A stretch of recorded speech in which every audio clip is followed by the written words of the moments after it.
Good afternoon, everyone. Thank you for coming. My name is Cillian. I'm the head of research services in the library here. You're very welcome to this open research forum on research publishing. So we put on a couple of open research forums, maybe about 2 a year, on different topics. And if you're familiar with the work that we do, it's probably generally like things like data and publishing and things like that. So today you're going to hear from several speakers, basically on the screen, who are going to give their perspectives on research publishing. And we'll have time for discussion as well. We're going to hear first from Arushi Sharma. Arushi is going to set out the national context, rights retention, the secondary publishing rights, and all that kind of. I won't say too much, but Arushi is going to talk about that. And then Claire O'Connor is Director of Planning Institutional Research, will give her perspective. And then Martin Leahy, who's the Research Integrity Officer here in the university, among other things, he's going to give his perspective as well. After that, we'll have a short moderated kind of chat and discussion. So we're going to have a bit of a chat as well. And then there's lunch afterwards. So I'm not going to give up space here to talk about the university publishing policy that was approved in December 2025, because we were doing that in other ways. We're doing school visits and we've done other sessions. But I will talk about just a couple of things on it. I think it's important to give the context. So this policy was updated during 2025 and published finally in December 2025. And I suppose how we're trying to frame this in the library is just like it's not another kind of policy that's focused on compliance. We're trying to change our service around how we support this to make it more frictionless, right, and more routine in terms of what we're trying to actually achieve here. And for me, the center is really around three things. It's the first one. It's about trying to make open publishing kind of routine, right? Because at the moment, or in the past, what we're trying to transition out of is putting the burden on authors to publish openly. And I suppose we all know that can cause problems in terms of, let's say, in terms of getting the right version, and then in terms of the library work that needs to happen in terms of individually checking journal policies, funder rules, is there an APC paid? Basically, it's all a lot of manual work, right? And the national direction is to scale up open publishing. And if we keep doing what we're doing, we're not going to be able to scale up open publishing. So we have to look at new and different ways. And that's around service, providing more services rather than guidance, more workflows, more integrated workflows, and really trying to create a frictionless workflow. So this is what we're aiming to do. And I skip on. I won't go into detail either, but this is the kind of things that we're putting in place. We have the policy now. We have clearer guidance. We have more integrated workflows. At the moment, everything is centered now on the CRISP rather than two different systems. We're going out to the community, kind of explaining and engaging as much as we can. The second vital piece as part of the policy is, which I think people will be spoken about today as well, is around rights retention and the repository. Again, if we want to scale up to 100% open access again, which is the national drive, we need a route that works for all authors, right? We know that there's APCs and we know there's publisher agreements, but they won't cover everything. So what rights retention does, it gives authors and the university a legal route to publish work openly. That's like, it's easy to say, but it's really critical and really important piece. So that's there's no friction then, right? We can just do it. And then second of all, we need some sort of infrastructure to be able to put those things, right? And we have that then locally, and a lot of institutions have that in terms of the research publishing infrastructure, what we call the research repository. So you need the rights retention and you need the repository to be able to scale up open publishing. So that's really important. We need those two pieces really. And the final piece, which I know others will talk about, and that's the quality piece. So this policy used to be called the open access, et cetera, policy. Now it's called research publishing. So the intent from the start was to work with colleagues to bring together open, quality, in domain leading, responsible outlets. So trying to bring all these things that should be together that somehow have got separated over the last couple of years in terms of what we're doing. We know there's valid perceptions that open can mean people's minds low quality, and that perception has been driven by publisher pay for publish models, really, where potentially there's which other people will talk about, there's a low quality peer review. So in minds, you know, open has been connected with low quality, and that's like open shouldn't be connected with anything like that. It's about publishing in good quality, responsible outlets in whatever way we want, and then we achieve open. And we can achieve open via rights retention and the local repository, via APCs and all these other things. So they shouldn't really be connected, right? So that's all I wanted to say really on our local kind of context. There's a lot more kind of packaged into that in terms of what we're doing, and there's other talks we'll be talking about there. So at this point, I just want to stop talking and introduce our first speaker, Arushi Sharma. So Arushi, I'm going to invite up now, is a researcher with the North funded project called SCOIR, and she's contributed to the development of the draft Research Outputs and Open Access Bill 2025, and her work sits directly at the intersection of copyright, rights retention, open access policy, and practical support for researchers, but also for people like us, for institutions as well. So thank you very much and welcome. Thank you so much for a lovely introduction, Cillian. Thank you so much. Good afternoon, everyone.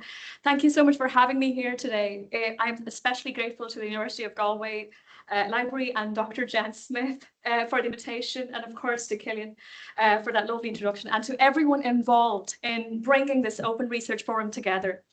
It is a real pleasure to be here at the University of Galway at a particularly important moment. The unveiling and implementation of the university's research publishing policy. I hope I got that right, Cillian. Sorry, just could you? Yeah. Okay, there you go. Thank you. And I want to begin by acknowledging something significant. University of Galway is not simply responding to open access as a compliance requirement.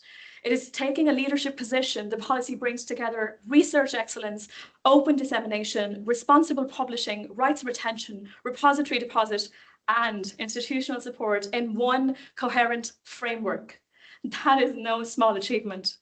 The policy requires research publications to be made openly available immediately on acceptance through Green Diamond or Gold open access routes, and it requires the author accepted manuscript or version of record to be deposited in the University of Galway Research Repository without embargo unless an approved exception applies. It also embeds rights retention by requiring authors to retain sufficient rights and by giving the university a non-exclusive, irrevocable worldwide license to make research publications publicly available under an open license.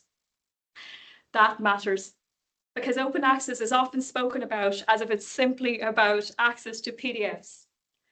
It's much more than that. For me, this is also why Project SCOIR has been such an important intervention to the Irish landscape. SCOIR stands for secondary rights, copyright, open access, institutional policies, rights retention, and has worked from the recognition that open access cannot be achieved through aspiration alone. We need policy, institutional workflows, and legal clarity. And crucially, we need researchers to understand that rights retention is not an administrative action or burden. It is a way of protecting their ability to share their work. The draft Research Outputs and Open Access Bill, developed by Project SCOIR, is part of that wider architecture. The draft bill is aimed at supporting the goal of 100% open access to publicly funded research publications by developing a secondary publishing right for Ireland and an aligned open access policy framework for funders and institutions. In simple terms, the bill asks a very important question. If research is publicly funded, should the ability to make that research openly available depend entirely on publisher contract terms? Project SCOIR's answer is no. The draft Research Outputs and Open Access Bill 2025 is designed to operationalize this shift. At its core, it creates a simple legal mechanism where research is publicly funded. It must be made openly available through an institutional repository. The obligation is placed on the institution, not the individual researcher, ensuring that open access becomes part of standard research workflows rather than an additional burden. In this sense, the bill moves open access from aspiration to enforceable practice. The bill seeks to create a clearer legal route through which publicly funded research outputs can be made openly available. It is not anti-publisher, it is not anti-quality, it is not anti-peer. review. It is a pro-access, pro-researcher, and pro-public value. And the distinction is important because one of the most persistent misunderstandings around open access is that it somehow asks researchers to choose between excellence and openness. University of Galway's policy rejects that false choice very clearly. It supports publication in domain-leading outlets while also ensuring responsible open dissemination. The policy explicitly connects excellence, visibility, impact, equity, responsible research assessment, and open publishing. That's exactly the kind of framing we need, because the future of open research will not be won by telling researchers that their publishing realities do not matter. It will be won by building systems that understand those realities and still move us towards openness. So an effective open access framework cannot simply say, publish openly. It must ask, how do we make openness compatible with research excellence, career progression, disciplinary diversity, and legal certainty? That is where rights retention becomes so powerful. Rights retention changes the starting point. Instead of researchers signing away rights and then asking later whether they are allowed to share their own work, rights retention allows them to preserve that legal ability to make at least the author-accepted manuscript openly available. This is especially important because publisher agreements, embargoes, licenses, and APC models can be difficult to navigate. Many researchers do not have the time, legal training, or institutional support to interpret every publication agreement they encounter. And that is why Galway's policy is so important. It does not leave the researcher alone. This is also where Ireland's national context is shifting. Research Ireland's interim open research policy, effective from April 2025, requires either the version of record or author-accepted manuscript to be immediately made available from the date of publication, deposited in an open repository, and made available under a Creative Commons attribution license. It also encourages authors to retain copyright and use rights retention statements. But we also need to be honest about the wider publishing landscape. Recent developments around Elsevier show both the possibilities and the tensions of the current model. In Ireland, Elsevier and Arrell announced a 3-year Read and Publish collaboration for 2026 to 2028, intended to support open access publishing and continued journal access for Irish researchers. Elsevier states that the agreement will enable more than 70% of Irish research to be published openly without authors paying the APCs directly. But we should not mistake transitional agreements for the whole situation. The Arrell information on the Irish Science Direct Agreement notes that the OA quota is 1450 articles per year, shared across participating institutions on a first-come, first-served basis.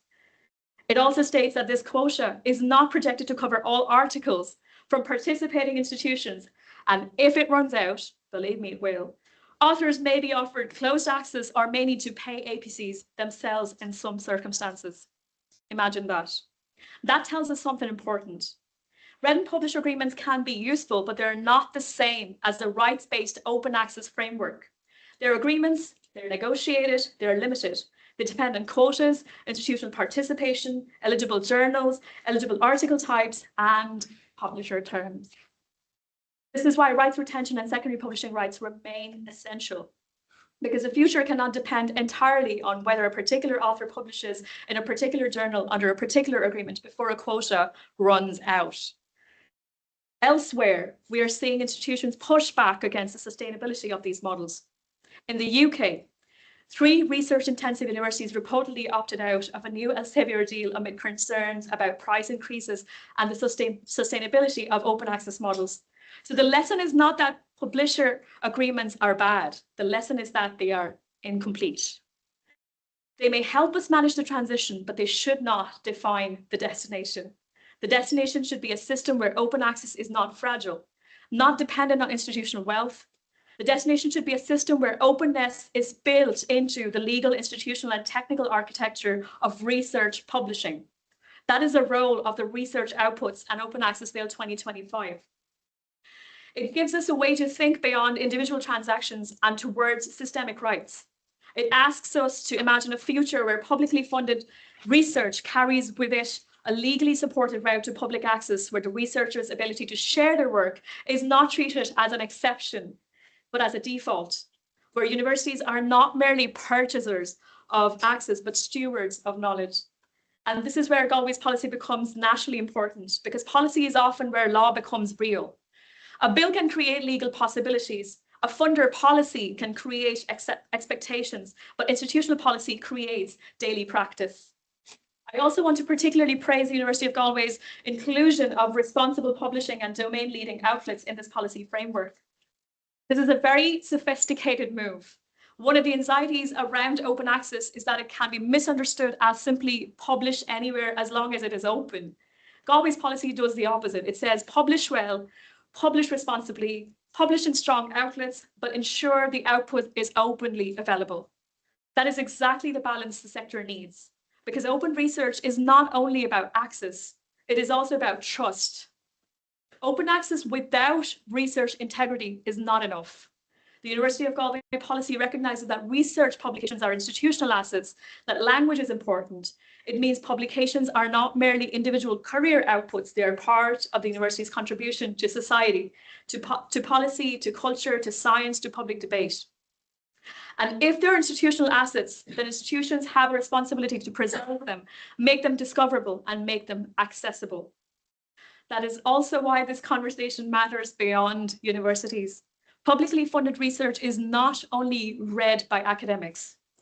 It can matter to policymakers, teachers, healthcare professionals, civil society organisers, journalists, small businesses, artists, independent scholars, and members of the public. When research is closed, the cost is not only financial, it is democratic. It limits who can learn, who can build on knowledge, who can challenge it, and who can benefit from it. So when we speak about rights retention, we're not speaking about a technical copyright device. We're not. We're speaking about the conditions under which knowledge circulates. We're speaking about whether researchers can share their work without fear, whether institutions can fulfill their public mission, whether taxpayers can access the research they helped fund, whether students and scholars outside wealthy institutions can participate in the same knowledge ecosystem, and whether Ireland can position itself as a leader in open, equitable, and responsible research. And I think Ireland is at a very interesting point, ladies and gentlemen. We now have a national action plan for open research. We have Research Ireland's policy direction. We have IRL agreements supporting practical routes to open publishing. And we have Project SCOIR's draft bill and policy framework. And now, with the University of Galway, we have an institutional policy that turns these ideas into concrete practice. The next question is implementation. How do we make this easy for researchers? How do we make rights retention feel normal rather than exceptional? How do we ensure that early career researchers are not left anxious about publisher forms and career consequences?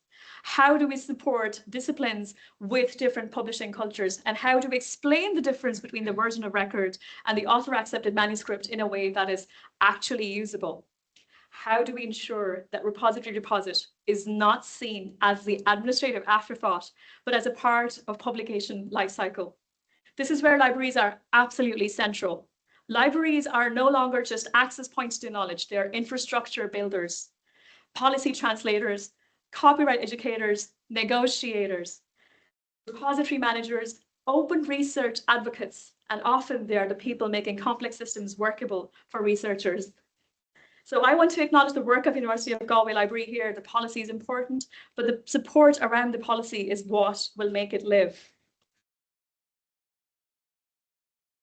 Well, morally and publicly, I think knowledge produced through public investment should not be locked away from the public.